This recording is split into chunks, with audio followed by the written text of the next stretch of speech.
Merhabalar arkadaşlar, Hadi Örseni YouTube kanalıma hepiniz hoş geldiniz. Bugünkü videomda 1,5-2 yaşa uygun yakadan başlama bebek yeleğinin anlatımını yapacağım. Yeleğimi 3,5 numara şiş kullanarak ördüm. 1,5 yumakta ip kullandım.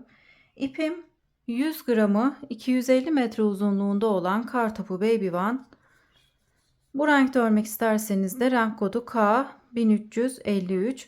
Anti peeling özelliğe sahip bir ip arkadaşlar. Yeleğimde 6 adet de düğme kullandım. Ölçülerimiz şöyle. Beden genişliği 29 santim. Omuz kısmından beden uzunluğu ise 34 santim.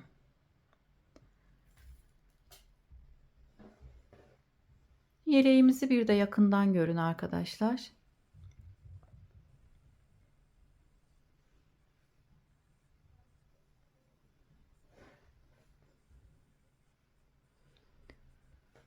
Arkasını da göstereyim. Yakından görüntüsü de böyle.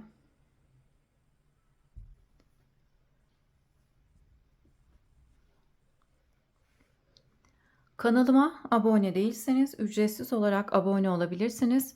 Beğeni ve yorumlarınızla desteklerseniz sevinirim. Paylaşacağım yeni videolardan anında haberdar olmak isterseniz de bildirim zilini açabilirsiniz. Şimdi hazırsanız yeleğimizin yapılışına geçelim. Herkese kolay gelsin. Yeleğimize 3,5 numaralı şişe 83 ilmek atarak başlıyoruz.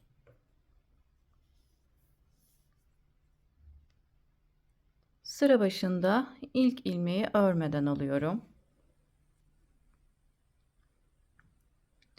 Bir ilmek ters, bir ilmek düz, bir ilmek ters, bir ilmek düz olarak sıra sonunda bir ilmeğimiz kalana kadar örmeye devam edelim.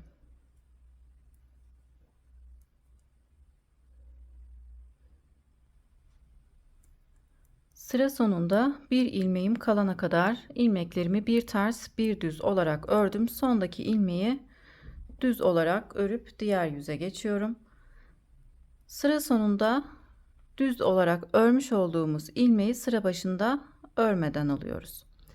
Şimdi ön yüze geçtim. Ön yüzde arka yüzde ters ördüğümüz ilmekleri ön yüzde düz olarak örüyoruz. Düz ördüğümüz ilmekleri ise ön yüzde ters olarak örüyoruz. Yine bir ters bir düz olarak örmeye devam ediyoruz.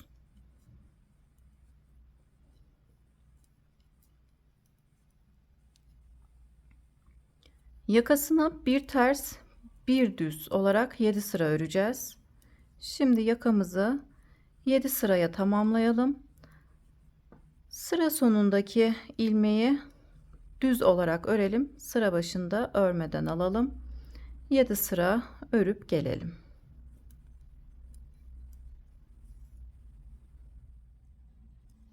Yakamızı bir ters bir düz olarak 7 sıraya tamamladım.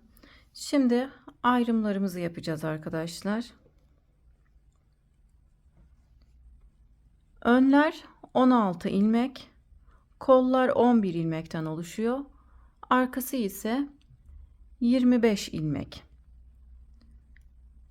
Kenarlarda 6 ilmek haroşamız devam edecek. Haroşamı her iki yönde de düz olarak öreceğim. Modelden kaynaklı düz olarak öreceğim arkadaşlar. Ben normalde her iki tarafta haroşamı tersten örüyordum. Bu modelde ise düz olarak öreceğim. İlk ilmeği örmeden aldım. 2 3 4 5 6 ilmek haroşamız için düz ördüm. Şimdi 16 ilmeğe tamamlayalım önümüzü. 10 ilmek daha öreceğiz. 1 2 3 4 5 6 7 8 9 10 2 4 6 8 10 12 14 16 Önümüz için 16 ilmek ördüm.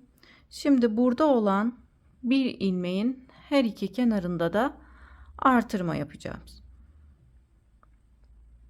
Alttaki ipi şu şekilde şişime takıyorum.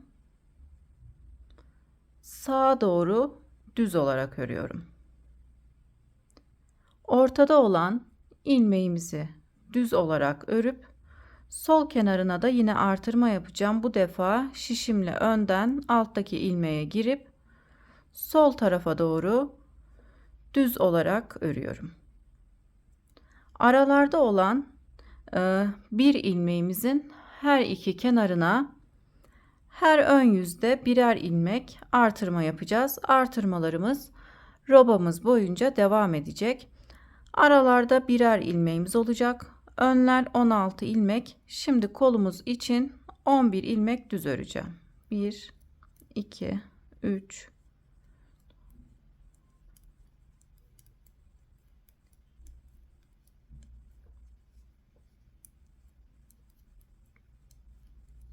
11 ilmek düz ördüm. Arada olan bir ilmeğin her iki kenarına yine artırmamı yapacağım. İlmeği arkadan şu şekilde şişime geçirip düz olarak örüyorum. Aradaki ilmeğimi de düz olarak örüyorum.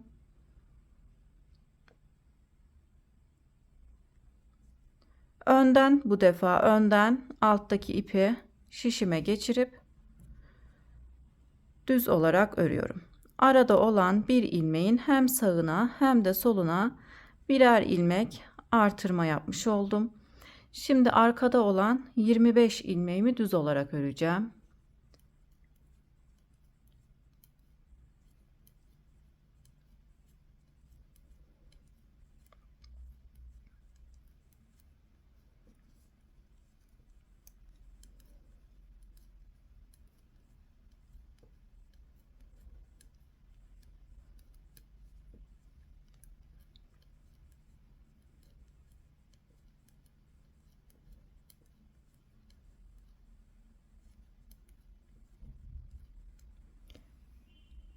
Arkada olan 25 ilmeğimi düz olarak ördüm. Şimdi yine arada olan bir ilmeğimizin her iki kenarına da birer ilmek artırma yapacağım. Ayrım yerlerimizi ilmek ayracı ile belirleyebilirsiniz arkadaşlar. Ben örerken zorlandığım için ilmek ayracı kullanmıyorum. Şimdi alttaki ipi şişime takıp sağa doğru düz olarak ördüm. Arada olan bir ilmeğimi düz olarak örüyorum. Şimdi sol tarafına tekrar bir ilmek artırma yapıyorum. Şimdi kolda olan 11 ilmeğimi düz olarak öreceğim.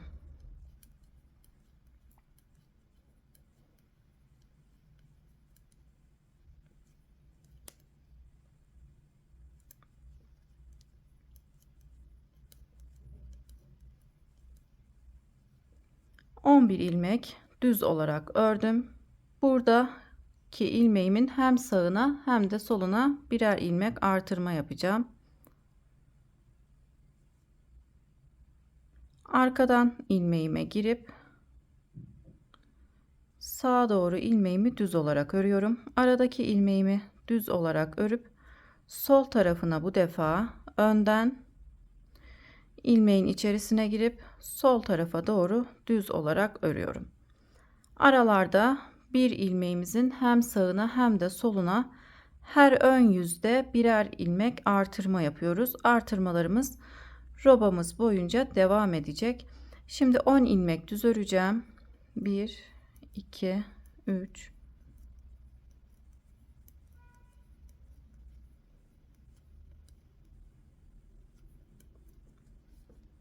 10 ilmek düz ördüm. Kalan ilmeklerim haroşa olarak devam edecek. Kalan 6 ilmeğim hem sıra başında 6 ilmeğimiz hem de sıra sonunda 6 ilmeğimiz haroşa olarak yeleğimiz boyunca devam edecek. Haroşamızı her iki yönde de düz olarak öreceğiz. Şimdi burada ilik açacağım.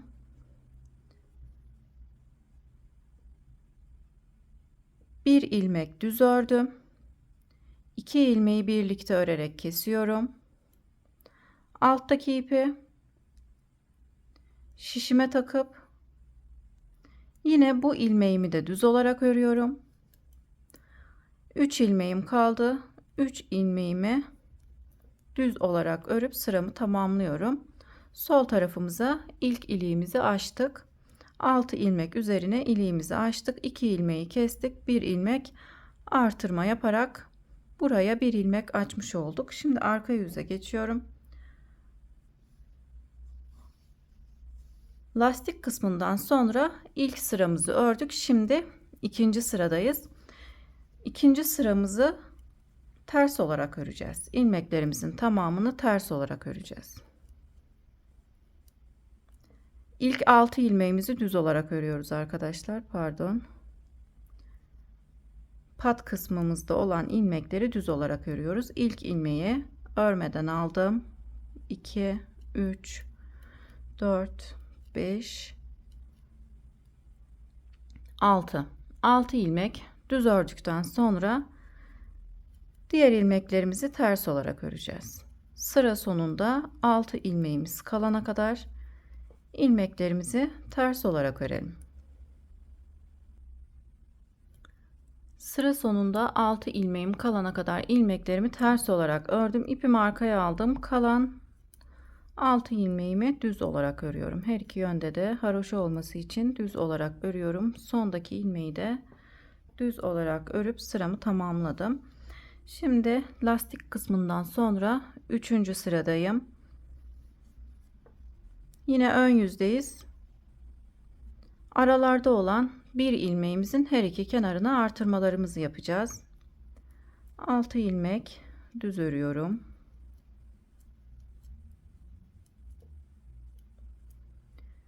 Bir önceki sırada artırmış olduğumuz ilmeğimize kadar ilmeklerimizi düz olarak örelim.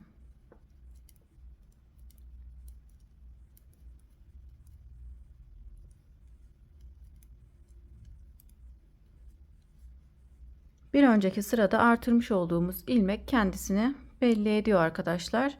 O ilmeği de düz olarak örüyoruz. Şimdi aradaki ilmeğimize geldik. Yine her iki kenarında birer ilmek artırma yapacağım. Arkadan şu şekilde alttaki ilmeği sol şişimize geçirip sola doğru bir ilmek düz örüyoruz. Bir ilmek artırma yapmış olduk. Şimdi aradaki ilmeğimi de düz olarak örüyorum. Önden alttaki ipi şişimize takıp sola doğru düz olarak örüyoruz. Arada olan ilmeğimizin her iki kenarına birer ilmek artırma yapmış olduk. Şimdi kolumuz için bu sırada 13 ilmek düz öreceğiz. Bir önceki sırada 11 ilmek örmüştük. Bu sırada 13 ilmek düz öreceğiz.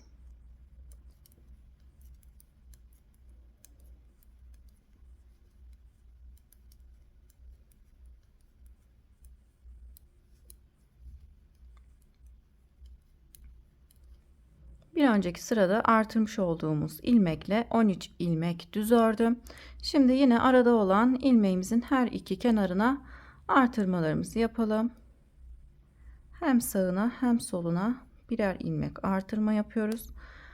Artırmalarımızı düz sırada olduğumuz için düz olarak örüyoruz. Aradaki ilmeğimi de düz olarak ördüm. Sol kenarına yine bir ilmek artırma yaparak düz olarak örüyorum. Şimdi arkamız için bu sırada 27 ilmek düz öreceğiz. Her sırada ikişer ilmek artıyor arkadaşlar. Bir önceki sırada 25 ilmek örmüştük. Bu sırada arkamız için 27 ilmek düz örüyoruz. Sizler karıştırmamak için ayrım kısımlarına ilmek ayracı takarak ayırabilirsiniz.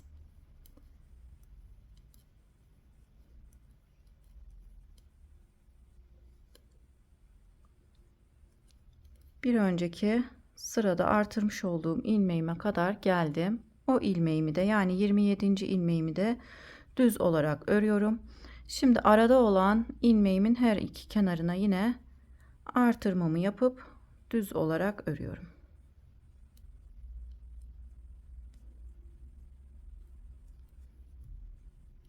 Kolumuz için bu sırada 13 ilmek düz örelim.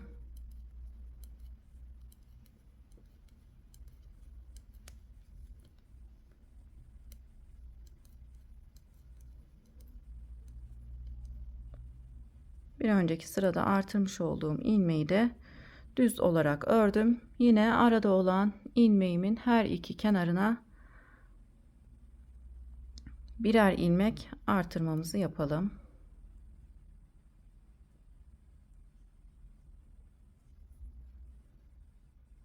Aradaki ilmeğimi düz olarak ördüm. Sol kenarına yine bir ilmek artırma yapıp düz olarak örüyorum. Önümüzde olan ilmekleri düz olarak örelim.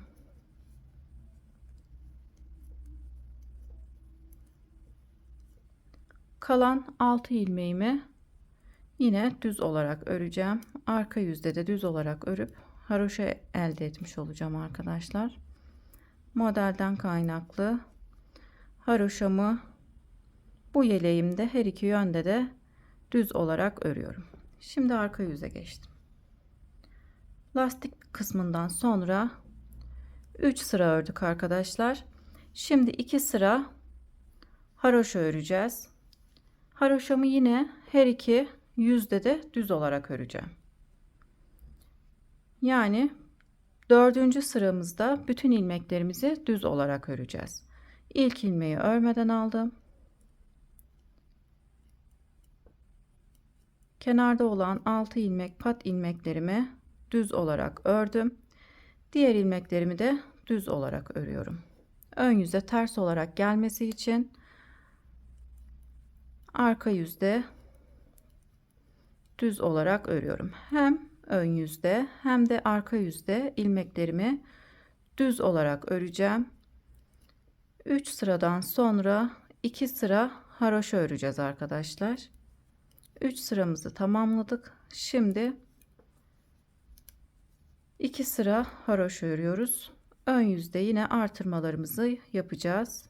Arada olan ilmeklerimizin her iki kenarına artırma yapacağız. Sıramızı düz örerek tamamlayalım. Arka yüzü tamamladım. Ön yüze geçtim. Şimdi bu sırada da yine artırmalarımıza devam edeceğiz. İlk ilmeği örmeden aldım. İlmeklerimi bu sırada düz olarak örüyorum. Her iki yönde de düz örerek 2 sıra haroşa öreceğiz. İlk haroşa sıramızı ördük. 2 sıra haroşa öreceğiz. Arada olan ilmeğimize kadar ilmeklerimizi düz olarak örüyoruz. Arada olan ilmeğime kadar düz örerek geldim. Şimdi yanında bir ilmek artırma yapıp düz olarak örüyorum. Aradaki ilmeğimi de düz olarak ördüm. Sol kenarına yine bir ilmek artırma yapıp düz olarak örüyoruz. Diğer ayrıma kadar ilmeklerimizi düz olarak örüyoruz. Kol ilmeklerimizi örüyoruz.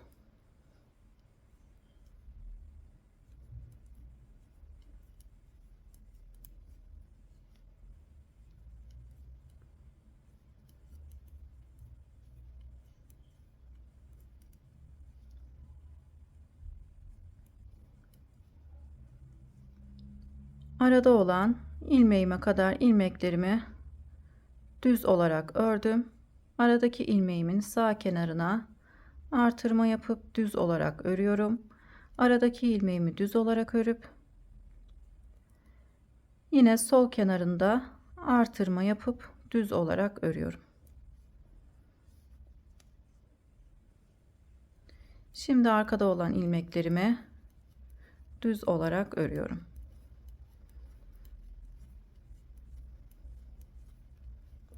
İlmeklerimizi düz olarak örmeye devam ederim. Arada olan ilmeğimizin yine her iki kenarına artırmalarımızı yapıp sıramızı tamamlayalım. Ayrım yerlerinde artırmalarımı yaparak sıramı tamamladım. Şimdi arka yüze geçiyorum. Arka yüzde ilk ilmeğimi örmeden aldım. Pat ilmeklerimi ve diğer ilmeklerimi düz olarak öreceğim. Ön yüze 2 sıra haroşa olarak gelmesi için arka yüzde yine düz olarak örüyorum.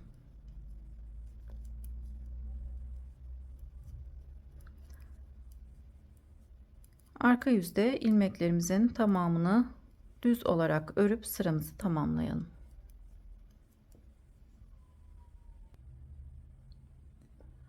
Arka yüzü düz örerek tamamladım. Ön yüze geçtim. 2 sıra haroşa ördük arkadaşlar. Şimdi 3 sıra düz öreceğiz. Bir sıra ön yüzde düz, bir sıra arka yüzde ters öreceğiz. Tekrar ön yüze geçip bir sıra ön yüzde düz olarak öreceğiz. Pat ilmeklerimi düz olarak örüyorum.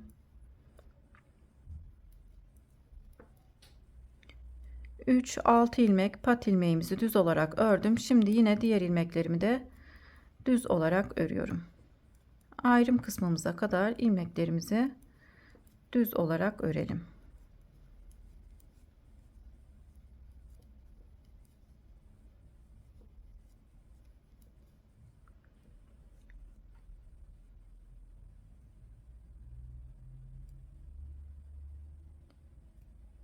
Ayrım kısmımıza kadar geldim. İlmeği şişime geçirip düz olarak örüyorum. Aradaki ilmeğimi de düz olarak örüp bu defa sol kenarına yine bir ilmek artırma yapıyorum. Diğer ilmeklerimi de düz olarak örüyorum. Yine ayrım yerlerinde arada olan ilmeğimizin her iki kenarına birer ilmek artırma yapalım.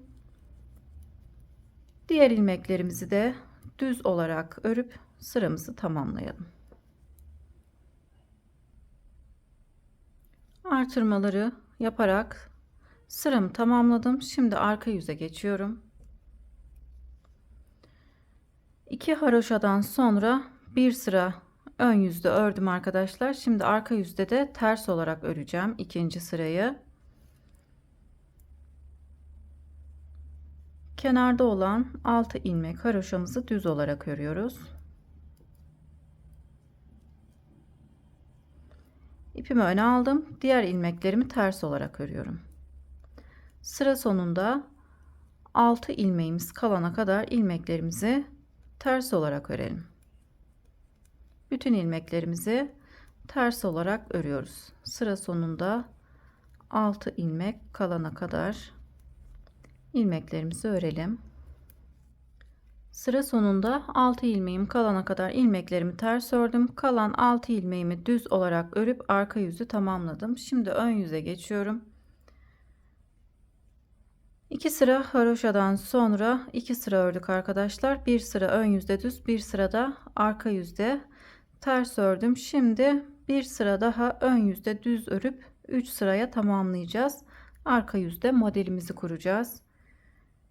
2 3 4 5 6 6 ilmek pat ilmeklerimi düz olarak ördüm.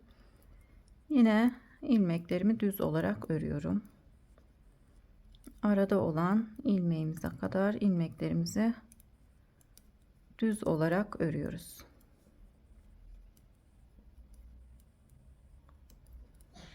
Yine arada olan ilmeğimizin her iki kenarına birer ilmek artırma yapalım.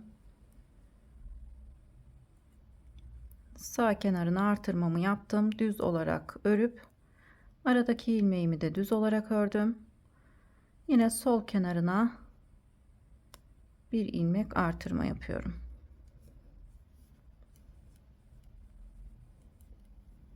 Kolda olan ilmeklerimi düz olarak örüyorum. Sıramızı artırmalarımızı yapıp düz örerek tamamlayalım. Arka yüze geçip model kurulumuna geçelim. Artırmalarımı yaparak ön yüzü tamamladım. 2 haroşadan sonra 3 sıra ördüm arkadaşlar. 2 sıra ön yüzde düz, bir sırada arka yüzde ters ördüm. Şimdi arka yüzde model kurulumuna geçiyorum. Kenarda olan 6 ilmeğimi düz olarak örüyorum. Pat ilmeklerimi. 6 ilmek patımızı ördükten sonra bir ters, bir düz, bir ters, bir düz olarak örüyoruz. Arka yüzümüzü sıra sonunda 6 ilmeğimiz kalana kadar bir ters, bir düz olarak örelim. Arka yüzde artırma yapmıyoruz. Artırmalarımızı her ön yüzde yapıyoruz arkadaşlar. Arka yüzü bir ters, bir düz olarak örüp tamamlayalım.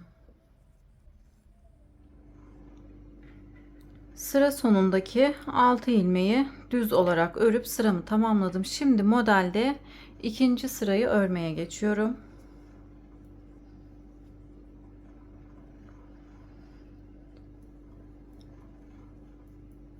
Pat ilmeklerimi düz olarak örüyorum.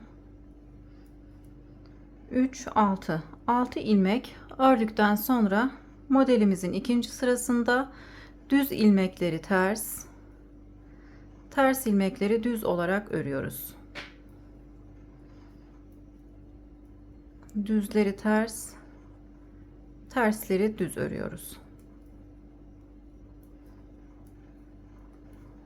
Modelde kaydırma yapmış oluyoruz. Yine bir ters, bir düz olarak devam ediyoruz. Fakat ters ilmekleri düz, düzleri ters olarak örüyoruz. Arada olan ilmeğime kadar ilmeklerimi ördüm. En son ters ördüm. Şimdi burada artırma yapıyorum. Yine arada olan bir ilmeğimin sağ kenarında artırma yapıyorum. En son ters ördüğüm için artırdığım ilmeği düz olarak örüyorum. Arada olan ilmeğimi ise ters örüyorum. Bu defa arada olan ilmeğimin sol tarafına artırmamı yapıyorum. En son ters ördüğüm için artırmış olduğum ilmeği düz olarak örüyorum. Düz ilmeği ters, ters ilmeği düz. Düz ilmeği ters, ters ilmeğimizi düz olarak örüyoruz. Şimdi koldaki ilmeklerimizi bir ters, bir düz olarak örelim.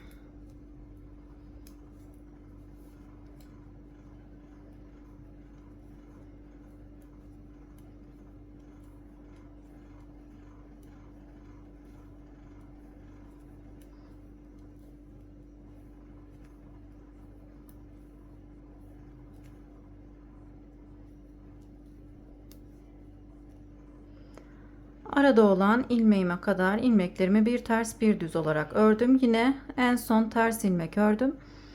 Artırmış olduğum ilmeği düz örüyorum.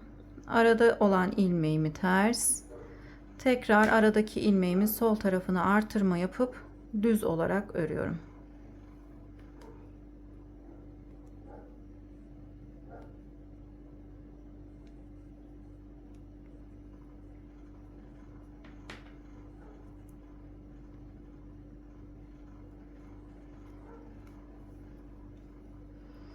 Sırada düz ilmeğim var. Düz ilmeğimi ters, ters ilmeğimi düz. Artırmalarımızı yine aynı yerlerde yapıyoruz arkadaşlar. Arada olan bir ilmeğimizin her iki kenarına artırma yapıyoruz. İlmeklerimizi de ters ilmeklerimizi düz, düzleri ters olarak örüp sıramızı tamamlayalım. Sıra sonundaki 6 ilmeğimizi de düz olarak örelim.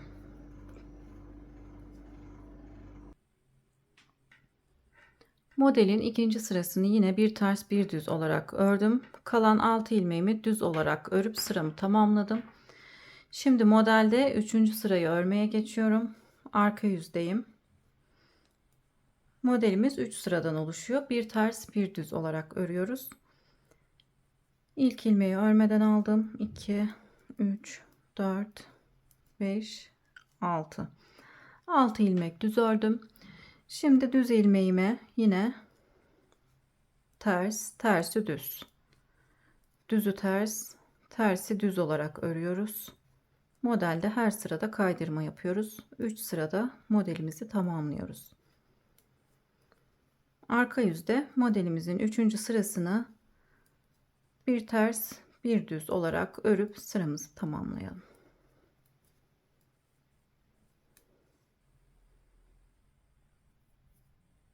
Arka yüzü örüp tamamladım. Modelimizi de 3 sırada tamamladık arkadaşlar. 1, 2, 3. Şimdi 3 sıra öreceğiz arkadaşlar. Bir sıra ön yüzde, bir sıra arka yüzde, tekrar bir sıra ön yüzde. Yani 3 sıra düz öreceğiz. 2 haroşa sıramızdan sonra örmüş olduğumuz gibi 3 sıra öreceğiz. Bir sıra ön yüzde düz, bir sıra arka yüzde ters, tekrar bir sıra ön yüzde düz örüp 2 sıra haroşa öreceğiz. 3 sıra ördükten sonra 2 sıra haroşa öreceğiz. Şimdi 3 sıra örüp gelelim. Yine aralarda olan ilmeğimizin her iki tarafını artırmalarımıza ön yüzde devam edelim. 3 sıraya tamamlayıp gelelim. Modeli tamamladıktan sonra 3 sıra ördüm. 1, 2, 3 sıra ördük arkadaşlar.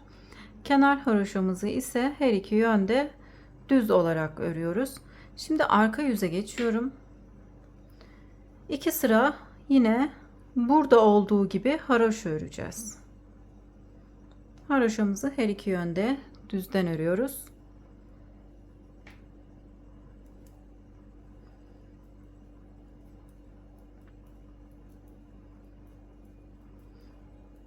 Bütün ilmeklerimizi düz olarak örelim. Sıra sonuna kadar ilmeklerimizin tamamını düz olarak örüyoruz.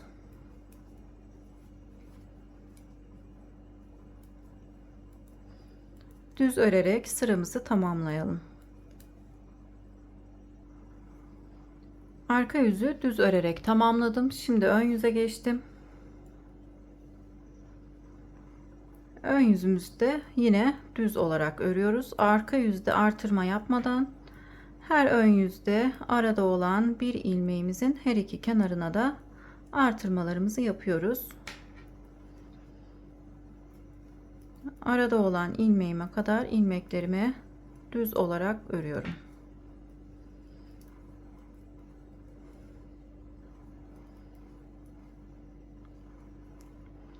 Arada olan ilmeğime kadar düz ördüm.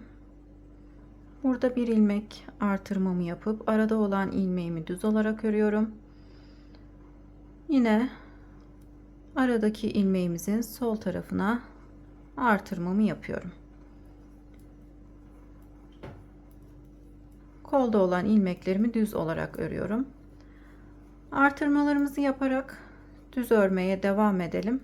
Sıramızı tamamlayıp arka yüze geçelim.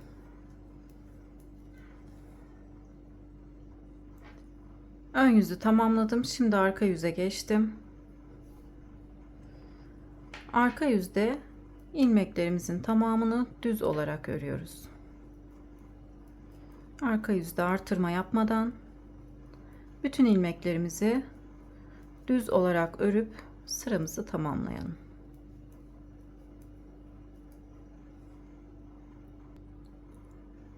Arka yüzü tamamladım. Şimdi ön yüze geçtim. 3 sıra düz öreceğiz arkadaşlar. Bir sıra ön yüzde düz, bir sıra arka yüzde ters, tekrar bir sıra ön yüzde düz örüp arka yüzde model kurulumuna geçeceğiz. Şimdi 3 sıra örüp gelelim.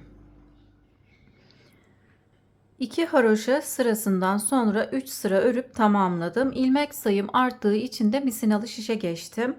Şimdi arka yüzde tekrar modelimizi kurup 3 sırada modeli tekrarlayacağız. Modelden sonra da 3 sıra örüp tekrar 2 sıra haroşa öreceğiz. Model sıralamamız bu şekilde devam ediyor arkadaşlar. Her ön yüzde artırmalarımıza devam edeceğiz. Aralarda olan bir ilmeğin her iki kenarına artırma yaparak robamızı devam edeceğiz. Artırmalarımızı her ön yüzde yapıyoruz. Arka yüzde artırma yapmıyoruz. Pat kısımlarımızı ise her iki yönde de düz olarak örüyoruz. 12 haroşa sırasında bir de iliklerimizi açalım. Şimdi roba kısmımız istediğimiz uzunluğa gelene kadar örüp daha sonra kol ve beden ayrımlarına geçelim. Robamı istediğim uzunluğa gelene kadar ördüm. Toplamda 20 artırma sırası yaptım arkadaşlar. 20. artırma sırasını ön yüzde ördüm. Şimdi arka yüzde örmeye geçiyorum.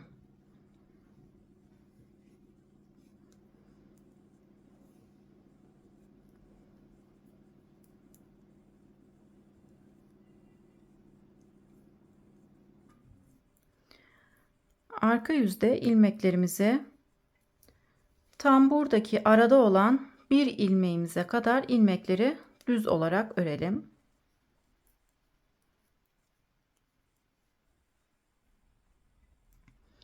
Aradaki ilmeğime kadar ördüm. Önümüz için 36 ilmek ördüm. Arada olan ilmeği kola ekliyorum. Şimdi kolda olan ilmeklerimizi bir ters bir düz olarak öreceğim. Bir ilmek ters, bir ilmek düz, bir ilmek ters,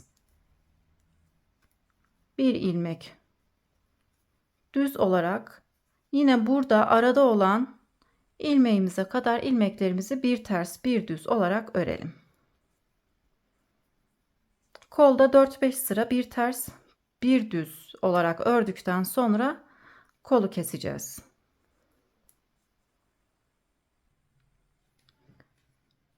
Kolumuz için 53 ilmek ördüm. Bir ters bir düz olarak ördüm. Şimdi arkada olan ilmeklerimi düz olarak örüyorum.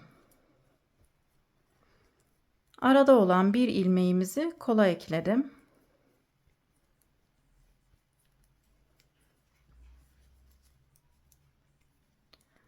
Arkada olan ilmeklerimizi yine ayrım kısmına kadar, yani arada olan ilmeğimize kadar ilmekleri düz olarak örelim.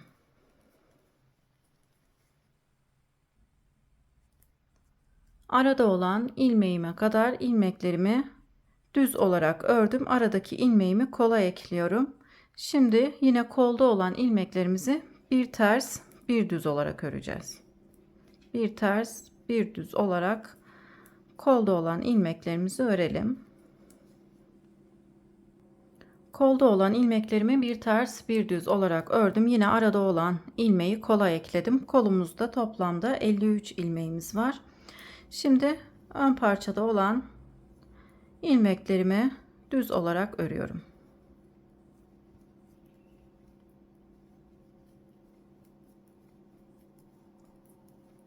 İlmeklerimizi düz örerek sıramızı tamamlayalım.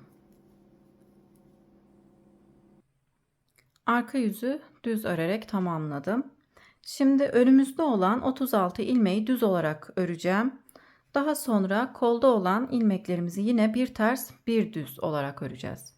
Ön yüzde düz olarak örmüş olduğumuz ilmekleri, arka yüzde düz olarak örmüş olduğumuz ilmekleri ön yüzde ters, ters ilmekleri ise düz öreceğiz.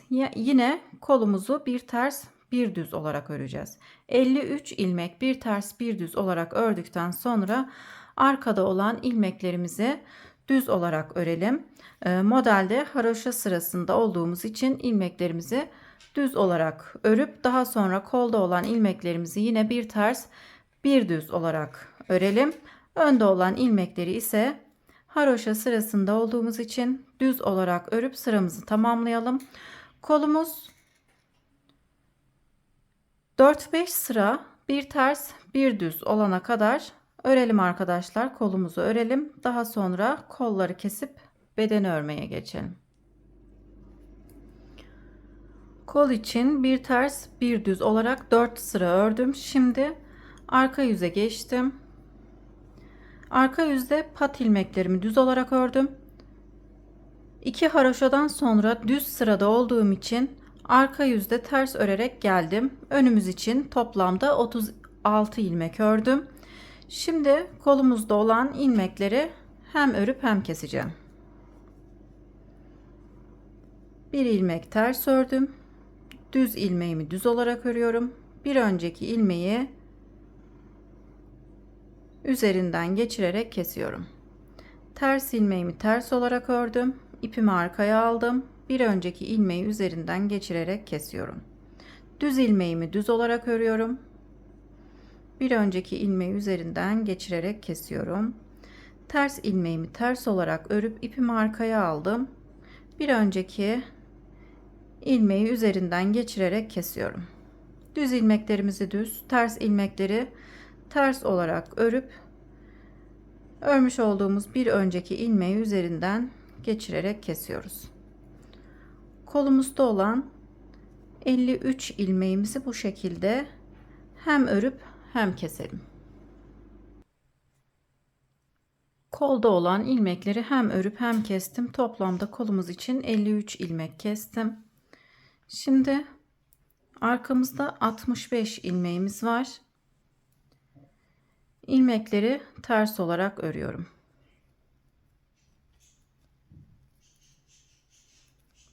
Arkamızda olan ilmeklerimizi örelim, ters olarak örelim.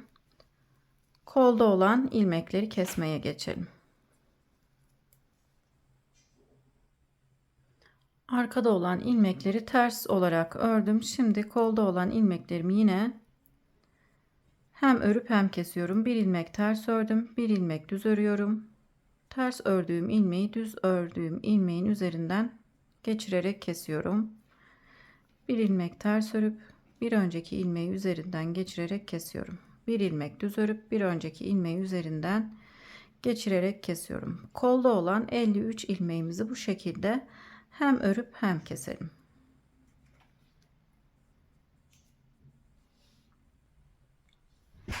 Bu kolda olan ilmekleri de kestim arkadaşlar. Şimdi önümüzde olan ilmekleri ters olarak örelim.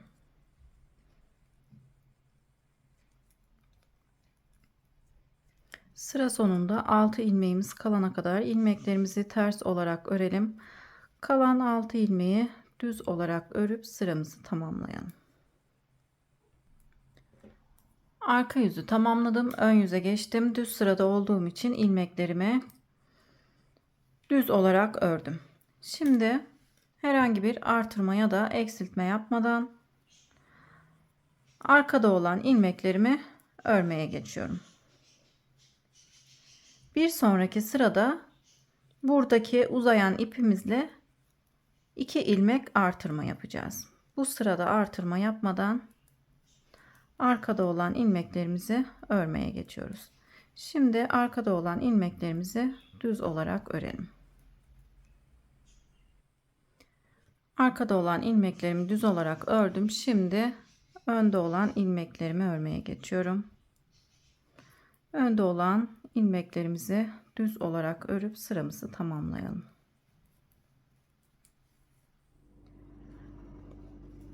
Ön yüzü tamamlayıp arka yüze geçtim. Pat ilmeklerimi düz olarak ördüm. Şimdi modelde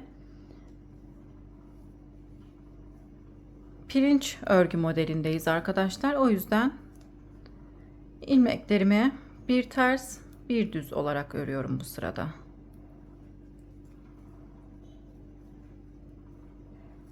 Bir ilmek ters, bir ilmek düz, bir ilmek ters, bir ilmek düz olarak kol altına kadar ilmeklerimizi örelim.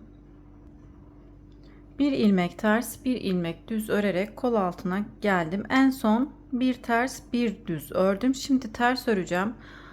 Kol altında uzayan ipimizle hem artırma yapıp hem de sıralamayı takip edelim. En son düz ördüğüm için bir ilmek ters örerek artırma yapıyorum. Şimdi düz örerek artırma yapacağım. Bu defa şişime önden dolayıp bir ilmek düz örerek artırma yaptım. 2 ilmek artıracağız demiştim. İpim olduğu için tekrar bir ilmek daha artırma yapalım. Kol altında toplamda 3 ilmek artırmış olalım. Şimdi ters olarak örüyorum artırdığım ilmeğimi. Kol altında 3 ilmek artırma yaptım. Şimdi ters ördüğüm için bir ilmek düz, bir ilmek ters, bir ilmek düz, bir ilmek ters örerek diğer kol altına kadar gelelim. Diğer kol altına kadar ördüm arkadaşlar. Bir ters, bir düz olarak yine kol altında 3 ilmek artırma yapacağız. En son düz ördüm. Şimdi artırmamı ters olarak örüyorum. Artırmış olduğum ilmeği ters olarak ördüm.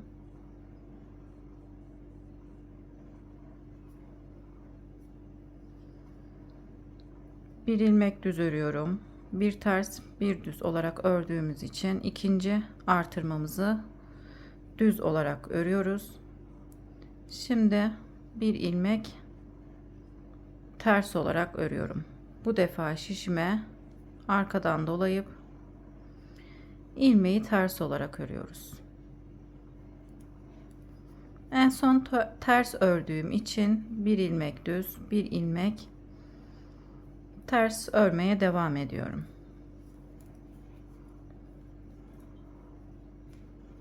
Sıra sonunda kalan 6 ilmeğimizi düz olarak örüp sıramızı tamamlayalım.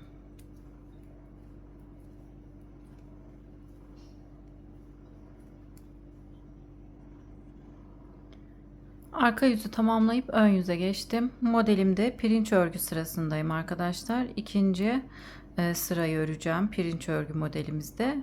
3 sırada pirinç örgü modelini tamamlıyoruz. Daha sonra 3 sıra düz ördükten sonra 2 sıra haroşa öreceğim. Sıralamamızı aynı şekilde beden kısmında da devam ederek beden kısmını tamamlayalım. Daha sonra bedenimiz istediğimiz uzunluğa gelene kadar örüp bedende lastik kısmını örmeye geçelim. 12 haroşa sırasında bir de iliklerimizi açmayı unutmayalım. Beden kısmını istediğim uzunluğa gelene kadar ördüm. Yakasından sayarsak 57 sıra oldu. 5 tane ilik açtım. 6. iliğimi ise lastik kısmını örerken açacağım. Şimdi lastik kısmını örmeye geçelim.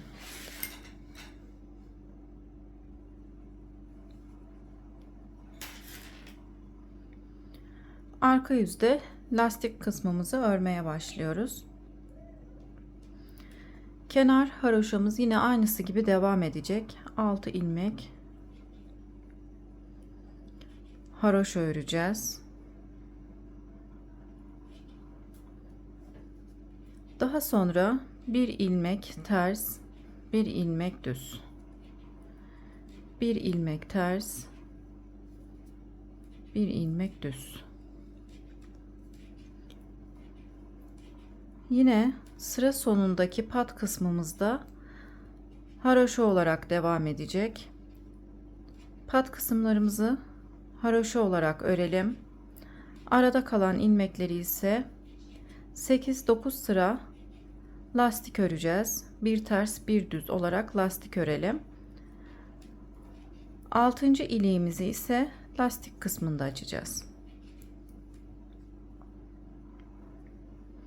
En son açmış olduğum ilikten sonra 2, 4, 6, 8, 10 2 sıra daha örüp sonuncu iliğimi açıp lastik kısmını da örüp yeleğimizi tamamlayalım.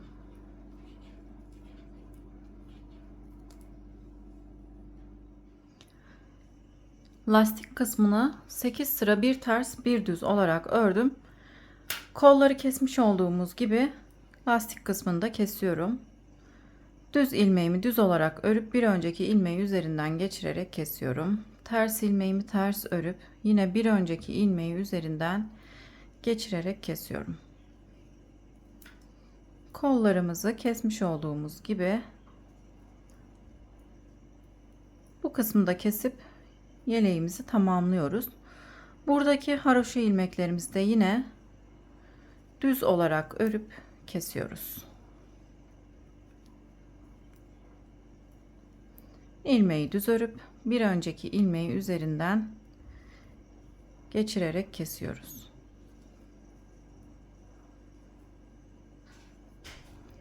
Şimdi düğmelerimizi dikip yeleğimizi tamamlayalım.